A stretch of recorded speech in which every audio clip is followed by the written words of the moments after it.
பசவ தத்துவ சன்மார்க்கம் நேயர்கள் அனைவருக்குமே வணக்கம். ஐயா சரணார்த்தி. சரணார்த்தி தம்பி. இப்போ போன வீடியோல நம்ம பார்த்துருந்தோம், நம்ம மனசை நம்ம சாமானியமா ரொம்ப சுலபமா இறை நினைப்புல வைக்கிற மாதிரி நம்ம அதை பயிற்சி ரொம்ப கஷ்டப்பட்டு பண்ணணும், நிறைய பண்ணணும் அப்படின்னு சொல்லியிருந்தீங்க. ஏன் அவ்வளோ கஷ்டமா இருக்கு நம்ம இறை நினைப்புல நம்ம மனசை வைக்கிறதுக்கு? அதான் மனசு ஏன் மனசை வச்சு இறைவனை நினைக்க முடியல. அதான் இறைவனுடைய நினைப்புல நம்மளோட மனசு இருக்க மாட்டேங்குது. ரொம்ப கஷ்டம். நிறைய பயிற்சி தேவைப்படும்.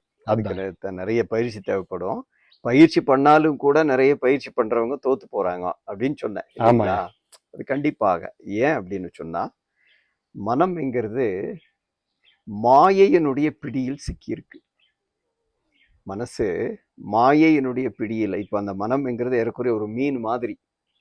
இந்த ஆத்தங்கரையில மீன்காரன் அந்த வலை போட்டு மீன் உள்ள போய் மாட்டிக்கிது பாருங்க, இல்ல காட்டுல வலை போட்டு மான் போய் மாட்டிக்கிது பாருங்க. அந்த மாதிரி மாயா வலையில இந்த மனம் போய் சிக்கிட்டு இருக்கு. அதனால அது அந்த வலையை விட்டு வெளியில வர முடியல. அதனால ரொம்ப கஷ்டப்படுது, ரொம்ப கஷ்டப்படுது. அதனால அதை வச்சு நம்ம இறை நினைப்பெல்லாம் நினைக்கிறது ரொம்ப கஷ்டமா இருக்கு. இப்போ நம்மளோட மனசு மாயையோட கட்டுப்பாட்டுல இருக்கு, அதுல சிக்கி இருக்கு அப்படின்னு சொன்னீங்க. ஆமா. இப்ப மாயை அப்படின்னா என்னங்கய்யா? இது நல்ல கேள்வி. இப்ப இந்த கேள்விதான் நீங்க கேட்க வந்தீங்களா? ஆமா. சரி, இந்த மாயை என்பது என்ன? இது ரொம்ப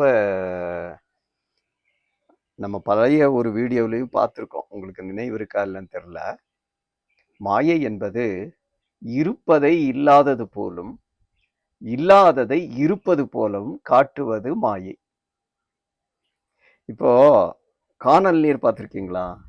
ஆமா, நிறைய இடத்துல நம்ம போகும்போது தண்ணி இருக்கிற மாதிரி இருக்கும், பக்கத்துல போனா தண்ணி இருக்கு.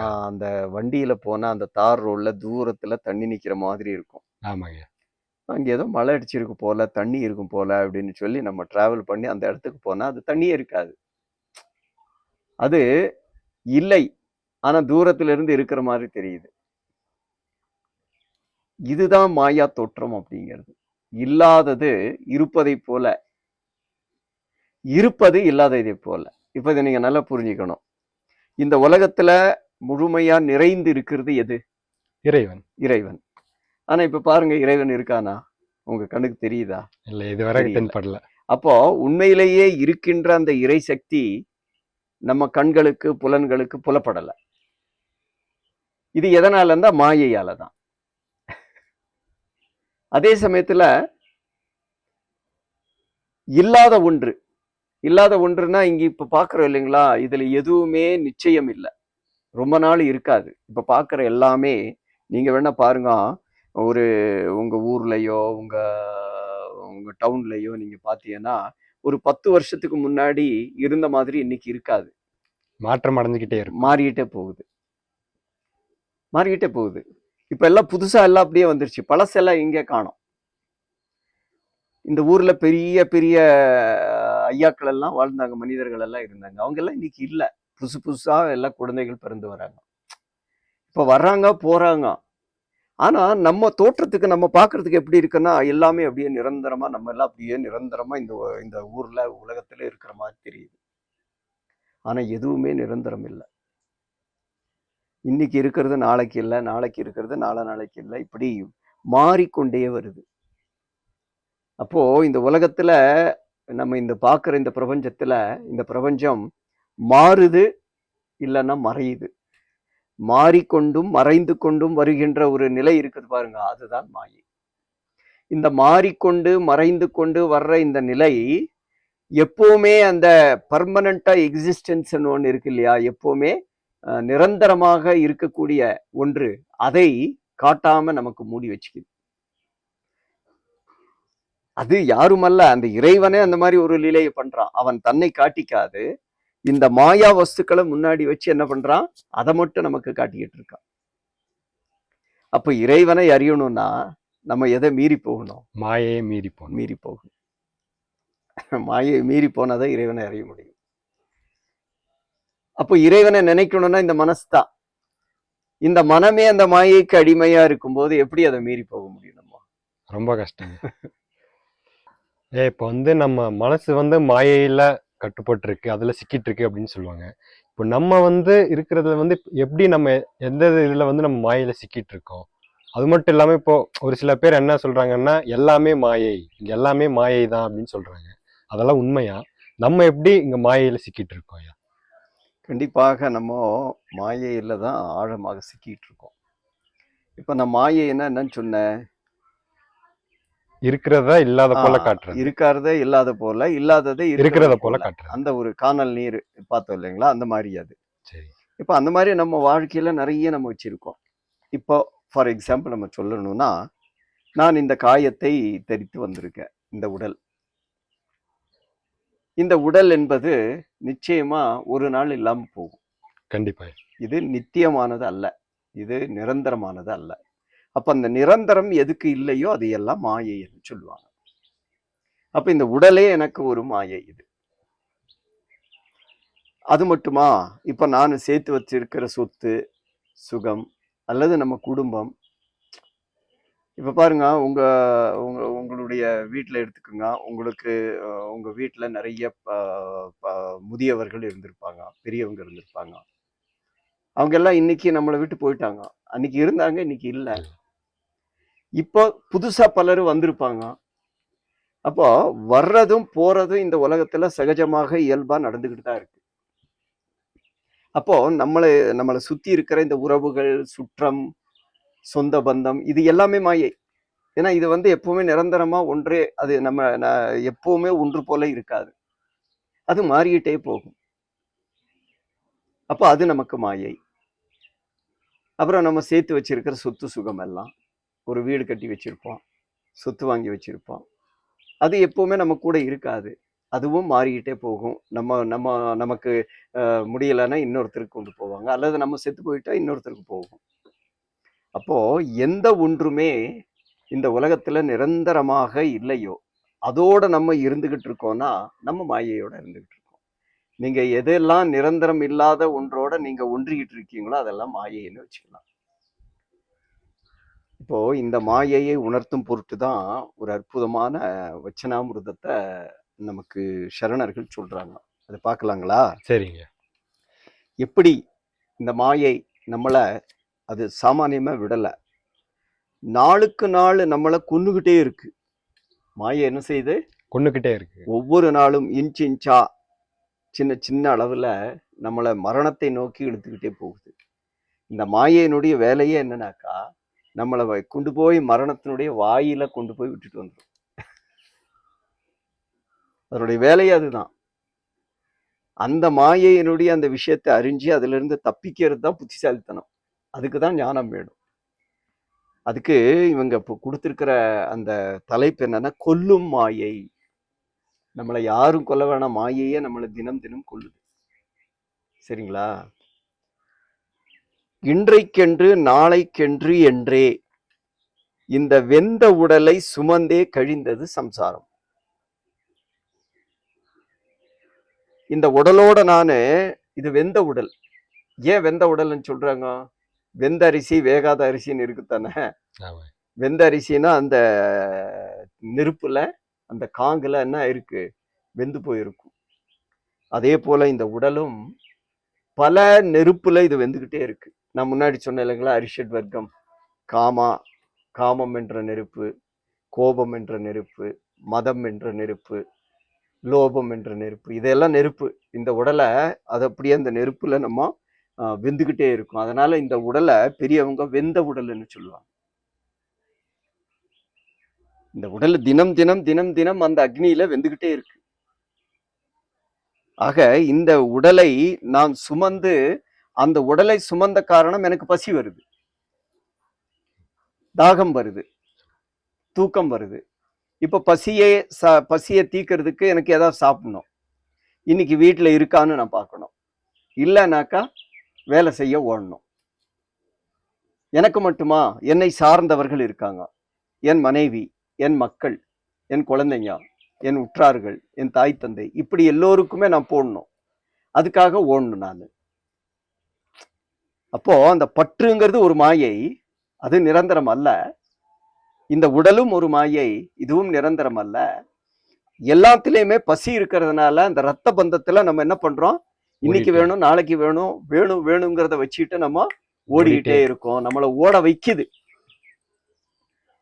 நம்ம சும்மா இருந்தாலும் விடாது, ஓட வைக்குது. நான் பசியை வென்றுட்டேன், நான் எனக்கு பசிக்கு உணவு தேவையில்லை, நான் ஞானி ஆயிட்டேன்னு உட்கார்ந்தாலும் என் பொண்ணு வந்து அழும், பசிக்குதப்பா அப்படின்னு. பொண்ணு வந்து அழும். இப்ப என்னுடைய ரத்த பந்தம் அதுல தோத்து போகும், நான் இப்போ ஓடணும். அப்போ அந்த மாயை நம்ம சுத்தி வந்து நம்மளை ஓட வைக்குது. ஆக இந்த உடலை, இந்த உறவுகளை, இந்த உடைமைகளை சுமந்துகிட்டே எனது சம்சாரம் போயிட்டு இருக்கு. இதுதான் சம்சாரம். அதோட பற்றோட இருக்கும் பாருங்க. நம்ம எதுக்காக வந்தோமோ அந்த இறைவனை நினைக்க முடியுமா? நம்ம மனசு இப்போ எங்க போகலாம், எங்க சம்பாதிக்கலாம், எதை கொண்டு வரலாம், இவங்க பசி எப்படி தீர்க்கலாம்? அப்ப இன்னைக்கு மட்டும் கொண்டு வந்தா போதுமா? நாளைக்கு பசி வரும் இல்லையா? அப்ப நாளைக்கும் சேர்த்து கொண்டு வந்துடலாம். இப்ப நாளைக்கு வேணுங்கிறது என்ன ஆகும்? அடுத்த நாளும் வேணும். இல்ல 1 மாசத்துக்கு 1 மூட்டை அரிசி வாங்கி வச்சுக்கலாம், 2 மாசத்துக்கு வாங்கி வச்சுக்கலாம். இல்ல கொஞ்சம் காசு சேர்த்து வச்சுட்டானா பல காலம் அதை வச்சு நம்ம சாப்பிட்டுக்கலாம். இன்னும் சொத்து சேர்த்து வச்சுட்டானாக்கா நம்ம தலைமுறையே சாப்பிட்டு போவாங்க. இப்ப பாருங்க, இந்த உடல்ல ஆரம்பிச்ச இந்த மாயை, இந்த சம்சாரம் நமக்கு பல தலைமுறைக்கு சம்பாதிச்சு வைக்கிற மாதிரி ஒரு சூழலை உருவாக்கிடுது. அந்த இடத்துல ஒருத்தர் போய் இறைவனை நினையா அப்படின்னு நினைப்பாங்களா? நினைக்கிற மாதிரி இருக்குமா? வாய்ப்பே இல்லையா. ஏன்னா அந்த ஞானமே புரியாது அவங்களுக்கு. ஞானம் என்னாலே இது தேவையான்ற மாதிரி. இப்ப பசிக்கு சாப்பாடு இருக்கான்னு தான் கேட்பாங்க. ஏன்னா அந்த அளவிற்கு மாயை நம்மளை ஆழ்த்தி அந்த அஞ்ஞானத்துல விளைவிச்சு. முன்பு சொல்றாங்க பாருங்க, முன்பு பல யோனியில் வந்தேன் என்ற துக்கம் இல்லை. பல யோனியில் வந்த, யோனினா கர்ப்பப்பை, கர்ப்பப்பையில நான் தாய் கர்ப்பப்பையில கருவுற்று அங்கிருந்து தான் பிறந்து வந்த இல்லையா? அந்த மாதிரி நான் ஒரு ஜென்மம் அல்ல, பல பல ஜென்மங்கள். எத்தனையோ மிருகங்களாக, எத்தனையோ புழு பூச்சிகளாக, எத்தனையோ தாவரங்களாக, எத்தனையோ மனித பிறப்புகளில், கெட்ட கெட்ட குணம் இருக்கிறவங்க பிறப்புல, இப்படியெல்லாம் பிறந்து பிறந்து பிறந்து பிறந்து செத்து பிறந்து இறந்து பிறந்து இறந்து இப்படி சுத்தி சுத்தி நான் வந்திருக்கேன். அப்போ இத்தனை முறை நான் பிறந்து வந்திருக்கேனே, இத்தனை முறை வந்து இந்த உலகத்துல இதை தான் செஞ்சுட்டு போனேன், சாப்பிட்டேன், தூங்கினேன், சம்சாரத்துக்காக அலைஞ்சேன், மாயனுடைய பிடியில் சிக்கி கஷ்டப்பட்டேன் அப்படிங்கிற ஒரு எச்சரிக்கை எனக்கு வரல, ஞானமே எனக்கு வரல, அந்த துக்கமே எனக்கு இல்லை. இதை இயல்பா வச்சுக்கிட்டேன், இயல்பா வச்சுக்கிட்டேன். ஞானிகளை தவிர்த்து இந்த உலகத்துல எல்லோரையும் பார்த்தா அது இயல்பா வச்சுக்கிறாங்க.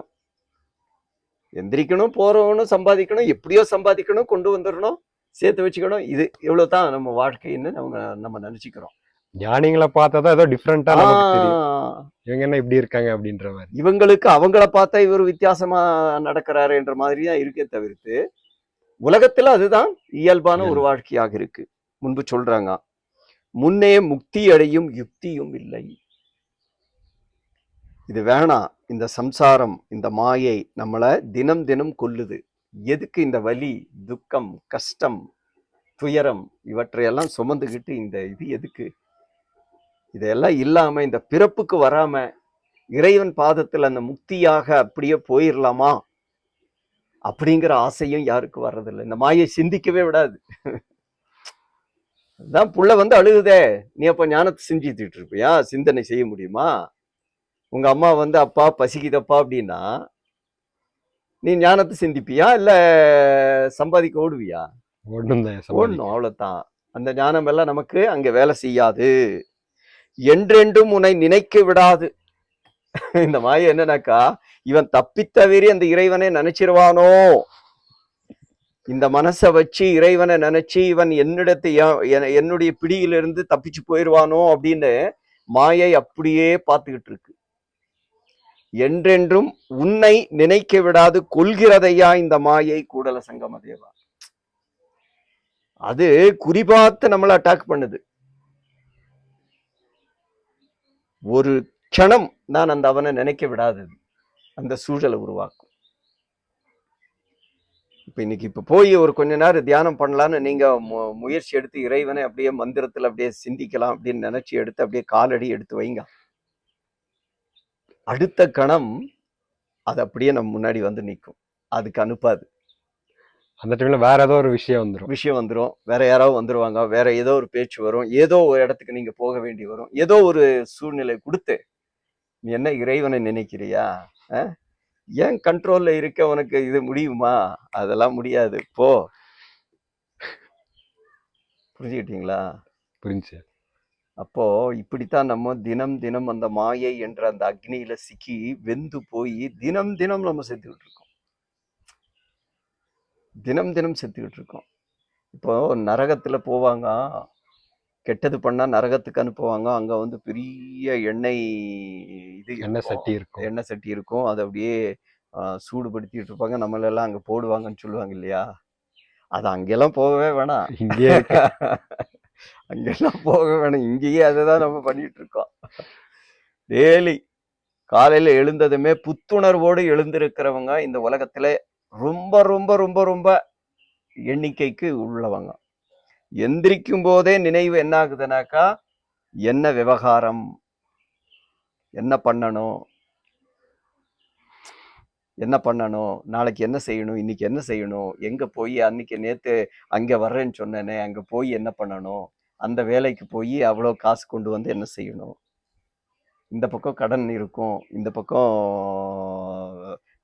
குழந்தைகளுக்கான கடமை இருக்கும், இதையெல்லாம் எப்படி நம்ம சமாளிக்கணும், இந்த சிந்தனையிலேயே எழுந்து போறவங்க தான் இந்த உலகத்துல பல பேர். எழுந்ததுமே இறைவனை சிந்தித்து அந்த இறை நினைவுல போக முயற்சிக்கிறவங்க யாருமே இல்லை. முயற்சிக்கவும் மாயை விடாது.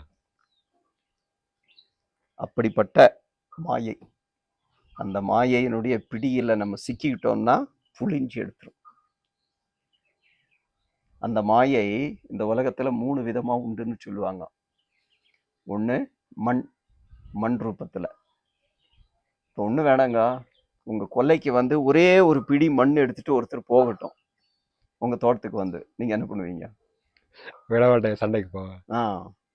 யாரான என்ன, எங்க தோட்டத்தை மண்ணை நீ எதுக்கு எடுக்கிறேன்பாங்க. நீ எப்படி எடுப்ப? எங்க பார்த்தாலும் மண்ணு தான், ஆனா எங்க தோட்டத்தை மண்ணு எனக்கு தான் சொந்தம். அப்ப என்னன்னாக்கா அது மேல ஒரு பற்று, அது ஒரு மாயை. பொன் செல்வம் நம்ம சேர்த்து வச்சத வேற யாருக்கும் கொடுக்க கூடாது, அல்லது எடுத்துக்கிட்டாலும் நம்ம விட மாட்டோம். அடுத்து பெண். பெண்ணன்னா நம்ம பெண்கள்ங்கிறது அல்ல, அதாவது ஆணுக்கு பெண்ணும் பெண்ணுக்கு ஆணும், அந்த மாற்று இனம் நமக்கு ஒரு மாயை. அந்த மாயையிலேயே இறைவன் எல்லோரையும் வச்சுக்கிட்டு இருக்கான். இறைவன் வைக்கல, அந்த மாயா சக்தியை உருவாக்கி வச்சுட்டான். ஏன்னா அவன் மறைவா நிக்கிறான், ஆனந்தமா இருக்கான். அந்த மாயா சக்தியை வென்று நீ வரதானா வா, இல்லாட்டினா நீ அது கூடவே இருந்துக்கோ அப்படின்னு நம்மளெல்லாம் விட்டுட்டான். இப்ப நம்ம அவரை நினைக்கணும், அவர் கூட போகணும், ஆனந்தமா இருக்கணும்னா எதை வென்று நிக்கணும்? மாயாசக்தியை வென்று நிக்கணும். அத மாயாசக்தியை வென்று நிற்க நமக்கு இருக்கிற ஒரே ஒரு ஆற்றல் வாய்ந்த சாதனம் மனம்தான். ஆனா அந்த மனமே மாயாசக்திக்கு அடிமைப்பட்டுக்கிட்டு இருக்கு, மாயா மனம் என்று சொல்லுவாங்க. அப்ப அப்படிப்பட்ட மனதுக்கு நம்ம இப்போ ஞானத்தை கொடுத்து பயிற்சி கொடுத்து அதை நம்ம பக்கம் எடுத்துட்டு வரணும். அப்படின்னா இடைவிடாத பயிற்சி, உறுதிப்பட்ட பயிற்சி, ரொம்ப முயற்சி, அதை எடுத்தா தான் அதை வந்து நம்ம சாதிக்க முடியும்.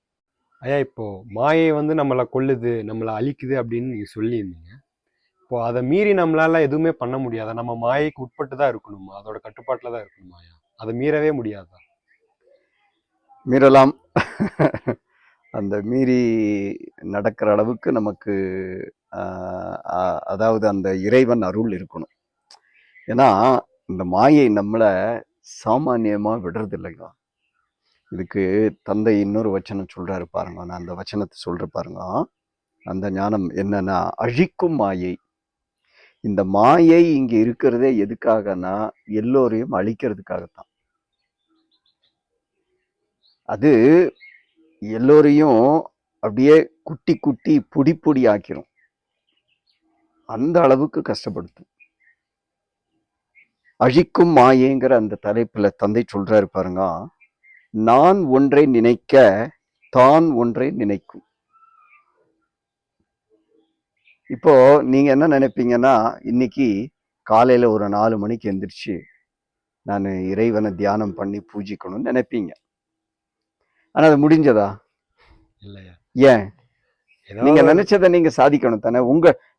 உங்களுடைய சுதந்திரம் தானே. அப்ப நீங்க நினைச்சீங்க, உங்களுடைய உடல், உங்களுடைய மனம் எந்திரிச்சு நீங்க பூஜையில உங்க பூஜை அறை, யாரு உங்களை என்ன ஊரெல்லாம் வந்து வேணாம்னா சொன்னாங்க? இல்லையா? அப்புறம் ஏன்? ஒண்ணு நைட் ஏதாவது ஆகி லேட்டா தூங்குற மாதிரி ஆயிரும், இல்ல காலையில சீக்கிரமா எந்திரிக்க முடிய மாட்டேங்குது. ஏதோ ஒண்ணு தடுத்துட்டே இருக்கு நம்ம உடல் நினைச்சா. சோர்வு. ஆமா. அந்த உடலை விட மனம் அதை விட சோர்வு. அது வேணாங்குது. அப்படின்னா என்ன அர்த்தம்னா, நம்ம ஒண்ணு நினைக்கிறோம் இந்த மாதிரி ஒண்ணு செய்யணும் அப்படின்னு. ஆனா அதுக்கு முன்னாடி அது நினைச்சிரும். அது என்ன செய்யும்னாக்கா, நம்ம எதை நினைக்கிறோமோ அதுக்கு எதிராக அது சிந்திக்கும். நம்ம பண்ணணும்னா அது பண்ண வேணாங்கும். நம்ம பண்ண வேணாம்னா அதை பண்ண வைக்கும். நாளையில இருந்து பொய் சொல்ல மாட்டேன் சொல்லி பாருங்க, அந்த மாயை வந்து நிற்கும். நீங்க கரெக்டா பொய் சொல்ற மாதிரி. உங்க கம்பெனியில அந்த மேனேஜர் கிட்ட நீங்க பொய் சொல்லி தான் லீவ் கொடுக்கணும், லீவ் வாங்கணும், அந்த மாதிரி பண்ணிடும். அப்போ அந்த மாயை எப்போதுமே நம்மளுடைய செயலுக்கு எதிராகவே அது பிளான் பண்ணும். ஏன்னா நம்மள அப்படி சுத்தி அது கண்காணிச்சுட்டே இருக்கு. நான் இப்பால் இழுத்தால் தான் அப்பால் இழுக்கும். நான் எப்படியோ அந்த மாயை என்கிற அந்த வலையிலிருந்து தப்பிச்சுக்கணும்னு நான் இப்படி இழுக்கிறேன் என்ன, அது விடுறதில்ல. அப்படியே விட்டு கொடுக்கும். ஒரேடியா டக்குன்னு ஃபுல்லு அது பக்கத்துல இழுத்துரும். இப்படிதான் நம்ம ஆன்மீகம் செய்யணும், தியானம் செய்யணும், பக்தி செய்யணும், கோயில் குளங்களுக்கு போகணும், நல்லது செய்யணும்னு ஏதேதோ நம்ம பண்றோம். ஆனா போய் போய் கொஞ்சம் கொஞ்சம் கொஞ்சம் செஞ்ச மாதிரி அப்புறம் ஒரே அடியா டப்புன்னு கீழே விழுந்துருவோம். முதல்ல இருந்ததை விட கீழே போய் விழுந்துருவோம், அடிமட்டத்துக்கு போய் விழுந்துருவோம். இது யாருடைய வேலைன்னா அந்த மாயையின் வேலை. நம்மளை மேல் நோக்கி போக அது விடவே விடாது. தான் அது என்னை அழவைத்து கொள்கிறது. ஏன்னா உண்மையிலேயே ஒரு உள்ளுணர்வு எனக்கு அந்த இறைவனை நினைக்கணும், இறைவன் பால் சிந்திக்கணும்னு இருந்தா அது என்னை சிந்திக்கவே விடாது. எனக்கு ஒரே தீர்வு என்னன்னு நான் அழுகணும், அவ்வளவுதான். என்னை இப்படி பாடாப்படுத்துதே, என்னை இப்படி கொல்லுதே, எல்லா ரூபத்துல வந்து என்னை வந்து நின்று இப்படி ஒரு என்னுடைய சுதந்திரத்திற்கு நான் ஒரு செயலை செய்ய முடியலையே, இப்படி கஷ்டப்படுத்துதேன்னு நான் அழுகணும். என்ன அழ வச்சிரும் அது. இந்த உலகத்துல எல்லோருக்கும் அவரவர் நிலையில நின்று சில சில கஷ்டங்களை கொடுத்து ஒவ்வொருத்தரையும் அழ வைக்குது. அது மாயை விடாது. அப்புறம் என்ன சொல்ற, தான் அது என்னை அலைக்கழித்து கொள்கிறது. பாருங்க, நிம்மதியா ஒரு இடத்துல உட்கார விடாது. அங்கிருந்து போகணும், அங்க ஒரு பிரச்சனை, இங்க ஒரு பிரச்சனை, அந்த பிரச்சனை, இந்த பிரச்சனை. மனுஷனுக்கு பிரச்சனைகளையே சுத்தி சுத்தி கொடுத்து ஒரு பிரச்சனை முடிஞ்சா அதுல இருந்து இன்னொரு பிரச்சனை வரும். அது ஒரு கொடி போல. இப்ப கொடி பாக்குறோம், போகும்போது இங்கிருந்து ஒரு முளை வரும், அது அப்படி போயிட்டு இருக்கும். அப்படிதான் இந்த மாயை நமக்கு பிரச்சனைக்கு மேல பிரச்சனை, பிரச்சனையிலிருந்து இன்னொரு பிரச்சனை, இப்படி நமக்கு பல விஷயங்களை கொடுத்து கொடுத்து அதுலேயே நம்ம அந்த பிரச்சனைகளிலேயே நம்ம முழுகி முழுகி நம் சோர்ந்து போய் நம்ம என்ன ஆயிடுறோம், அலைஞ்சு திரிஞ்சு கடைசியில் என்ன பண்ணோம், அது எப்படியோ நம்மளை கொல்லணும். அதுக்கு டீலிங் என்னன்னாக்கா, உன்னை ஒரு வழி பண்ற அப்படிங்கிறது தான் அந்த மாயையினுடைய குறி. கூடல சங்கம தேவனை கூடுவேன் என்றால் அதான் இறைவனை நான் பிரார்த்தனை செய்யற, இறைவனை பூஜை செய்யற, இறைவனை நினைக்கிற, மந்திரத்தை சொல்ற அப்படின்னு நான் ஏதோ ஒன்ன செஞ்சா அது எனக்கு முன்னாடியே வந்து நின்று அந்த சூழலை கெடுத்து போடும். தான் அது முன் தோன்றி கெடுக்கிறது மாயை. நீங்க எந்த ஒரு நல்லது செய்யணும்னு நினைச்சு பாருங்க, கரெக்டா ஒரு தடை வந்து அது கரெக்டா ஒரு தடையை கொடுக்கும். இது மாயையினுடைய யதார்த்த நிலை. பாவம் எல்லோருமே நிறைய பேர் வந்து ஒரு நல்ல பக்தி செய்யணும், ஒரு நல்ல சேவை செய்யணும், ஒரு நல்லது செய்யணும்னு நினைக்கிறாங்க. சில சூழ்நிலைகள் அவங்களை விடுறதில்லை. ஏன்னா அந்த மாயை அவர்களுக்கு ஆசையை காட்டி, பேராசையை காட்டி, மோகத்தை கொடுத்து, பற்றை கொடுத்து, மதத்தை கொடுத்து, அதெல்லாம் கைவசம் இருக்கு. அதுக்கு அந்த மனசுக்கு அதையெல்லாம் காட்டி மெதுவா அவனை அடிமைப்படுத்தி அவனை அந்த மரணத்திற்கு இரையாக்கிடும். கடைசியில மரணத்திற்கு வாயில கொண்டு போய் இந்த நீ சாப்பிட்டுக்கோன்னு கொடுத்துரும். சிக்கிட்டு தவிக்கணும். நம்ம என்ன பண்றது? இப்படித்தான் இந்த உலகம் இருக்கு. இந்த உலகத்துல இந்த மாயையோட வாழுகின்ற நாம் எவ்வளவு எச்சரிக்கையாக வாழணுங்கிற அறிவு நமக்கு இருக்கணும். இது சாமானிய எச்சரிக்கையினால அந்த மாயையை வெல்ல முடியாது. நிரந்தரமான எச்சரிக்கை, நிரந்தரமான அந்த அந்த ஞான சாமர்த்தியம், ஆற்றல் நமக்கு இருக்கணும். அந்த மாயையை எதிர்த்து நிக்கிற அந்த ஒரு சாமர்த்தியம், எதிர்த்து நிக்கணும்னா போராட முடியாது. எந்த ஒரு யுக்தியில இதை நம்ம கடந்து போகலாம், அந்த யுக்தி ஞானம் நமக்கு தேவைப்படுது. அப்பதான் நம்ம அந்த மாயையை வெல்ல முடியும். இல்லைன்னா நம்மளை அழிச்சு போட்டுரும் மாயை. சரிங்களா? சரி. ரகுநாத், ரொம்ப நன்றிங்கய்யா. அதாவது இன்னைக்கு மாயைனா என்ன, எப்படி நம்ம அதெல்லாம் சிக்கி கஷ்டப்பட்டு இருக்கோங்கிறத ரொம்ப தெளிவா சொன்னீங்க. ரொம்ப நன்றிங்க. சரணார்த்தி. சரி.